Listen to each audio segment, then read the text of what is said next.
코레일이요. 상반기 때만 해도 제가 뭐를 분석했냐면 그때 막 난리 쳤어요. 와 드디어 자소서가 없어졌다 막 이러면서 난리 쳤는데 설레발이가 됐습니다. 왜냐하면 자소서가 부활을 했어요. 자소서가 부활해가지고 이게 도대체 어떻게 된 거냐. 왜냐하면 제가 자소서가 그때 없어졌다고 해가지고 제가 그 매일경제 칼럼 쓰는 게 있는데 거기에 대고 되게 칭찬을 막 썼단 말이죠. 칭찬을 썼더니 비공식적이요. 공식적인 루트는 아닌데 비공식적으로 코레일에서 전화가 와가지고 참 고맙다 뭐 그런 걸 알아주고 해가지고 그런 적도 있습니다. 그런데 불구하고 바로 하반기 때 이 자소서를 부활시켰다라는 얘기는 무슨 얘기인지 아세요? 네, 한마디로 이겁니다. 깊은 빡침, 코레일에 깊은 빡침이 있었다. 저는 이렇게 분석을 합니다. 네, 뭐가 빡쳤냐? 안 온 거죠. 그러니까 이번에 상반기 때 코레일이 69,000명이 지원을 했어요. 69,000명이 지원했는데 그중에 1,000명 뽑는 거잖아요. 2,000명 되는 거니까 67,000명이 필기시험에서 떨어진단 말이죠. 예. 그런데 67,000명이 과연 시험장이 얼마나 나타났을까 하는 거죠. 그게 이제 이런 거예요. 그러니까 여러분이 이게 코레일이 이제 그게 서류가 없잖아요. 서류가 없으니까 게다가 뭐 이런 것도 없네 하니까 다 지원한 거예요. 다 지원해놓고 뭐 이걸 준비하고 말건 간에 일단 지원해 놓은 다음에 아침에 딱 일어나서 아 오늘 찌뿌둥한데 일어나 시험 봐봤자 뭐 안 될 것 같아 안 가 그런 식으로요. 그걸 방지하는 게 공기업은 자소서입니다. 자소서를 내가 3,000잘 쓰잖아요. 그리고 지원을 했잖아요. 그리고 이제 필기시험을 가게 되면 자소서 쓴 게 억울해서라도 가거든요. 근데 이제 자소서도 안 쓰고 이름만 쓰면 지원이 된다 이래버리니까요. 그냥 한번 해보자 라고 해놓고 이른바 노쇼죠. 그러니까 심의를 지키지 못하는 사람이 너무 많다 보니까 제가 생각한 그런 부분에 빡쳐가지고 이런 그러면서 자기소개서를 부활시켰다라고 보시면 될 것 같아요. 예. 그래서 지금 여러분들의 뭐랄까 앞으로 이제 공기업들이 그러면 사실은 공기업의 채용 과정에서 자소서 필요한 데 많아요. 서류 적부 뭐냐고요? 서류 다 적부죠 여기는. 예. 그러니까 적부가 아니라 코레일이요. 코레일 같은 경우에는 서류가 없어요. 원래 다 되는 거예요. 적부가 어느 정도냐면 지금의 적부는 그래서 저런 거예요. 그러니까 다 쓴 다음에 자기소개서를 채우면 돼요.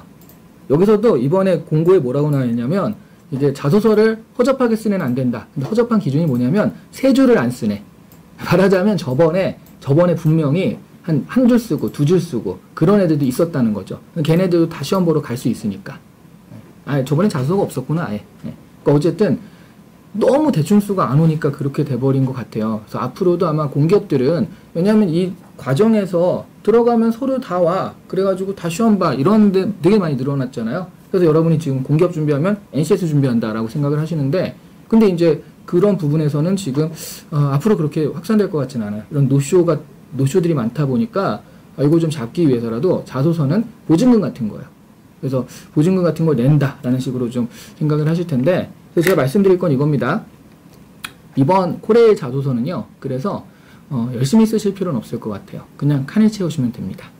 네. 그래서 이거 코레일에서 보내면 안 좋아할 텐데 어쨌든 열심히 쓴다라기보다는 칸을 3줄 이상 채워라고 했으니까 3줄 이상을 좀 잘 채우고 그리고 이제 지원하시면 어차피 서류에서 떨어뜨리진 않아요. 서류를 내면은 되는 거니까 그래서 좀 너무 쓰는데 어려워하지 마시고요. 그냥 이렇게 하면 되겠구나라고 생각하시면 될 것 같아요. 어쨌든 저희 제목이 한국철도공사다 보니까 이거 보시고 들어온 분이 많으니까요. 한국철도공사에 대해서 얘기를 좀 해드릴게요. 지금 한국철도공사 자소서가 나오긴 했는데 아까 4가지 있거든요. 그럼 첫 번째가 직장으로 한국철도공사에 지원하게 된 동기와 입사 후 포부를 기술해 주십시오. 이렇게 되어 있고요. 요거는 그러니까 지금 직장으로 직장이란 말이 되게 낯서네요. 한국철도공사에 지원하게 된 동기와 입사 후 포부 없었어요. 한국철도공사는 이런 지원 동기 같은 뻔한 질문이 예전엔 없었거든요. 근데 갑자기 생겼으니까 이거 뻔하게 쓰시면 됩니다. 지금 말씀드렸지만 이거는 이걸 본 다음에 애들을 정말 강력하게 갈려내야지 이렇게 하는 게 아니라 그냥 좀 써라. 그러니까 400자 정도밖에 안 되거든요. 지금 한 문항에 어떤 데는 1000자씩 되는데 여기는 400자밖에 안 되는 걸 보니까 그렇게 크게 보는 건 아닙니다. 그러니까 내가 뭐 철도 이런 쪽에 관심이 있어가지고 이렇게 입사하게 되었고 앞으로 철도 분야에서 이런 일을 하고 싶다. 그러니까 뭐 그 입사 후보가 그런 거죠. 비전이라는 건데 중요한 건 이제 그런 부분에서는 여러분들이 그러니까 정확하게 하고 싶은 일을 정확하게 설정하면 이거 쓰긴 되게 쉬워지긴 하거든요. 그렇게 좀 쓰시면 되어 있을 것 같고요. 그 다음에 두 번째, 지원 분야와 관련하여 특정 영역의 전문성을 키우기 위해 꾸준히 노력한 경험에 대해 기술하여 주십시오. 라고 하고 있습니다. 지원 분야와 관련하여 특정 영역의 전문성. 지금 여기 아무것도 준비 안 돼 있는 상태에 운전 직무 지원하면 필기 붙더라도 가망 없을까요? 라고 했는데, 이런 경우가 이제 여기에 해당할 것 같아요. 그러니까 지원 분야와 관련하여 특정 영역의 전문성을 키우기 위한 꾸준히 노력한 것. 이런 것들이 좀 필요하거든요. 그래서 만약 이렇게 운전 직무를 아무것도 준비 안 되는데 지금 운전 직무를 지원은 가능은 할 것 같아요. 지금 보면 특별히 어차피 다 통과돼서 그리고 마지막엔 또 시험을 보니까 시험 보고 이렇게 하는데 아마 이렇게 되면은 이 운전을 준비한 사람들에 비해서 면접을 통과할 확률은 많지 않죠. 그러니까 이거 어쨌든 면접까지 가서 2대1의 마지막 경쟁률을 뚫어야 되는데 이런 사람들 뭐 준비가 하나도 안 되는데 시험만 잘 본 사람들이 여기서 이제 걸러지게 되니까요. 그런 부분 때문에 이번 자소서 문항과도 지원 분야 관련해 특정 영역의 점수를 키우기에 꾸준히 노력한 경험에 대해 기술해 주십시오. 이런 부분들을 못하게 되니까 여기서는 문제가 생길 가능성이 좀 있습니다. 세 번째, 최근 한국철도 그러니까 2번 분야는요. 2번 전문성을 키우기 위해서 이거는 그러니까 내가 이 분야, 그러니까 지원 직무죠. 지원 직무를 위해서 뭘 했다인 건데 이게 딱히 아마 없으실 거예요. 그러니까 뭐 학교에서 들었던 어떤 수업이라든가 교육 프로그램 이런 것들을 가지고서 그게 좀 그때부터 관심을 가지고 나름 꾸준히 뭘 찾아봤다 정도로 하시면 뭐 교육받은 게 있으면 상관없고요. 근데 그게 없으면 그 정도로 좀 마무리하셔도 될 것 같습니다. 자, 이렇게 널널하게 얘기하는 건 다시 한번 말씀드리지만 이번 한국철도공사의 자소서는 그냥 나 왔어 라고 슬쩍 이렇게 딱 들었다 이렇게 하면 되는 거지 뭐 이렇게 자세하게 보고 막 이런 건 아니기 때문에 그런 거예요. 그 다음에 세 번째, 최근 한국철도공사의 주요 이슈에 대해 한 가지를 언급하고요. 그것에 대한 본인의 의견을 기술해 주십시오. 요게 이제 옛날 자소서에 그러니까 상반기는 없었고요. 작년에 있었던 자소서랑 유일하게 겹치는 게 요거 한 문항이에요. 다른 건 이번에 다 새로 생긴 문항이고요. 그러니까 이 세 번째 예에 대해서는 전공 필기 공부는 어떻게 효과적일까요? 전공 필기 이거 제가 잊어버리지 않게 이따가 다시 한번 얘기해 주세요. 이 얘기를 일단 해야 되니까. 네. 주요 이슈에 대해 한 가지를 언급하는데 이슈를 언급할 때는 보통 인사이트가 되게 중요하거든요. 그러니까 그것에 대해서 어떻게 생각하느냐. 근데 이거 400자밖에 안 되거든요. 그러니까 여러분의 인사이트를 보여주기엔 너무 짧은 문항이고 보통 이제 삼성에서는 삼성의 세 문항 중에 마지막 문항이 지금 사회 이슈랑 연결시키는 게 있잖아요. 그런 것들은 면접 가서도 이제 좀 얘기할 수 있게 굉장히 좀 중요하게 인사이트와 관련해서 이렇게 뽑게 되는데 이거는 아무리 봐도요 그냥 한국철도공사 이슈에서 알고 있나를 좀 체크하는 정도. 그러니까 실제 한국철도공사에 관심이 있는지 없는지. 또 엉뚱한 얘기를 쓰면 이 친구 뭐 갑자기 검색해서 썼네 이렇게 돼버리는 거고요. 가장 최근에 검색 딱 하면 한국철도공사 하면 제일 앞에 떠있는 뉴스 딱 해가지고 딱 넣어버리면 관심 없는 친구거든요. 얘기했지만 이런 사람들이 노쇼를 일으킨다는 거죠. 이것 때문에 떨어지지는 않겠지만 어쨌든 나중에 이런 부분이 면접 가면은 그렇게 유리하진 않을 거예요. 왜냐면 남들 다 검색해서 제일 앞에 있는 걸 썼으니까. 근데 만약 내가 정말 철도공사에 관심이 그동안 있었다라고 한다면 조금 더 깊숙한 이슈를 가지고 오겠죠. 이렇게 차별을 내시는 방법이 있습니다. 네 번째, 사람과의 관계에 대한 본인의 생각을 기술해 주십시오. 헬입니다. 이런 질문들. 아니 이 면접에서 나오도요. 사람과의 관계에 대한 본인의 생각. 뭐 어쩌라고요. 그쵸? 예.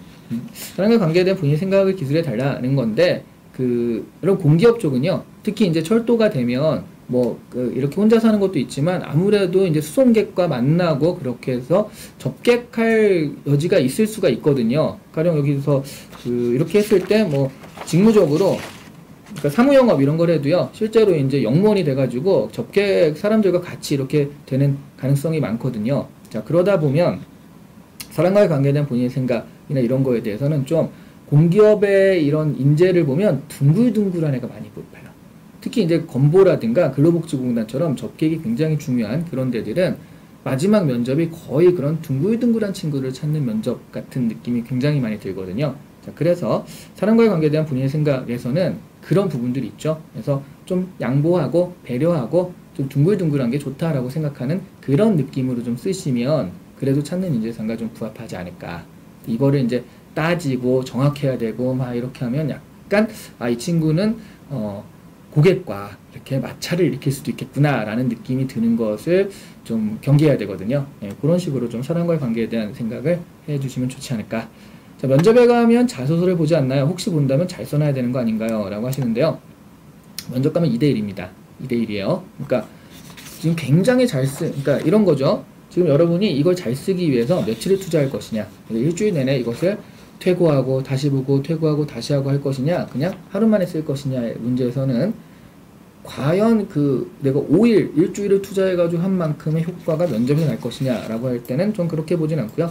면접에서는 어차피 여러분 400자에도 내문하니까 1600자거든요. 자, 그럼 여러분이 면접에 들어옵니다. 면접관이 딱 앞에 있어요. 1600자를 정독한 다음에 여기서 왜 이런 표현을 썼나요? 맞춤법은 왜 이런가요? 이렇게 물어볼 수는 없거든요. 그쵸? 그럼 면접에서는요, 키워드 중심으로 이래 이렇게 될 수밖에 없어요. 그러니까 중요한 거는 내용인 거지 이걸 잘 쓸 필요는 없다. 자꾸 제가 말씀드리는 건 어쨌든 내용적인 부분에서는 지금 방금 얘기한 거 있죠? 그런 얘기들이 들어가 있는데 이슈를 선택해도 검색해야 제일 앞에 있는 거는 어차피 다 그런 걸 할 테니까 좀 안에 들어가서 직무와 관계 있는 그런 이슈를 선택해라. 이런 식의 키워드만 지켜주시면 면접 가서 아주 불리하진 않습니다. 하지만 뭐 내가 잘 써서 나쁠 건 없으니까요. 잘 쓰시는 건 괜찮은데 하루 만에 잘 쓰실 수 있으면 괜찮은데 이거를 5일, 7일 이렇게 잡고 있을 필요는 없다라고 그걸 말씀드리는 겁니다.